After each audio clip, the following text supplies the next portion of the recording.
Speaking of taking things down a notch, let's go to our next match. The Blackpool Combat Club, Danielson, Moxley, and Yuta against Brock Anderson, Dante Martin, and Lee Moriarty with Arn Anderson. Now that Cody's gone, I understand there's the connection with Brock as his son, but he's just managing job guy baby faces for the top guy baby faces that work like heels to beat. Yuta got new tights. Did you see that? I thought of you right away. Thank fucking God. He looks better. Every babyface gets his own entrance in this, but at least Moxley goes straight to the ring from the parking lot now. And they jump an immediate six-way. Mox gets in a fight on the floor for about 10 or 15 seconds, and everybody just goes to their corners and starts a tag team match.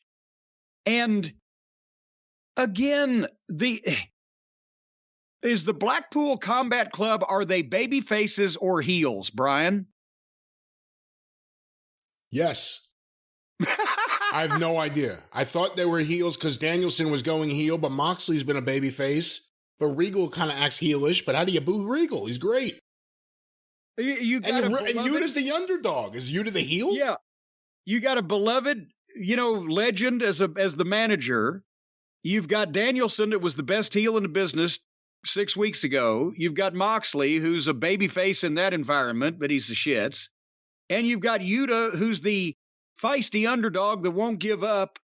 And they're working against 3 stone cold baby faces. I'm not talking about Stone Cold Austin. I'm talking about stone cold, flat, obvious baby faces. The son of Arn Anderson, Dante Martin, the leaping fellow, and Lee Moriarty. With Arn in the corner. So why are they feeding babyface jobbers to babyfaces that have to work like heels? So they have to beat these guys. Basically, Brock has a nice little spine buster. Moriarty and Danielson did some nice stuff. There was one spot where it was Dante Martin against Moxley. And Martin backflips and then lands by the ropes, and Moxley charges at him, and Martin is supposed to flip again, but he either forgot or couldn't get his balance on the rope, and Moxley just charged right past him to the right about 3 feet and flew headfirst through the ropes for no reason. So Dante could then do a big dive on him, and Moxley could obviously catch him, but then Martin pops right back up to his feet after coming off the top rope and blasting the guy, and down they go, jumps up and grabs Moxley and pulls him up before either one of them could sell anything, and just throws him back in the ring. And then all 3 members of the Combat Club beat up all 3 of the other baby faces, and Moxley hit his DDT 1, 2, 3. So there you had that. I thought it was all right as a match. I liked it more than I have the previous weeks. Especially now that we're done kind of playing with the what is Yuta, now he's an official member. But like I said last time, it's a little ridiculous, everyone coming out to their own entrance if they're a team. And when do they see Moxley? Do they see him in the back and say, all right, we'll see you out in the ring, go to your spot in the hallway? Or do they not even see him before the match? It's like, well, we don't know if he's here. Hopefully, when they hit his music, he just magically appears with that security guard over there. Other than that, Dante Martin, always better having facial hair. Without facial hair, he looks like a brunette Art Garfunkel doing high spots.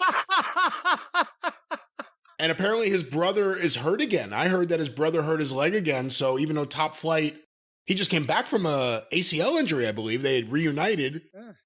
And unfortunately, it sounds like his brother is out again. So Dante will be wrestling either singles or, makeshift 6-man matches.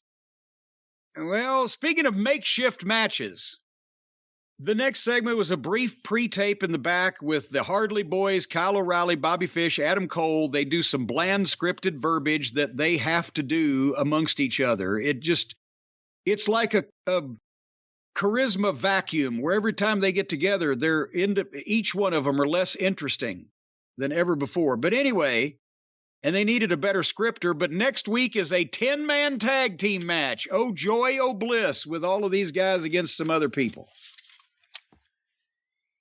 Did you see the package with Jay Lethal and Sanjay Dutt and Samoa Joe and Satnam Singh the Pinhead? I did. I thought the package did a better job than anything else of kind of laying out what all this is. But Zippy gets subtitles. Even Jorge, old Giant Gonzalez, could get out, "I want the belt."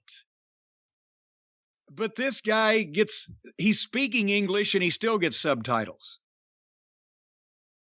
And so that's their plan to dominate the country of India.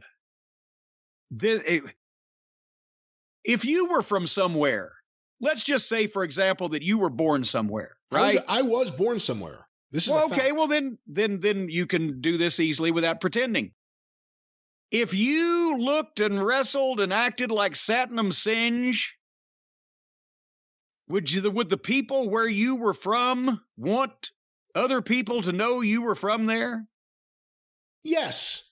Because whenever I sit and think just like how much better my life would be if I was 7 feet tall and how much different it would be and all the doors that would open that I would probably walk headfirst right into because of my 7-foot stature, I always figure that if you're 7 feet tall, everyone would be like, "Oh, that's our giant. We love our giant." So I think they would support it, yeah.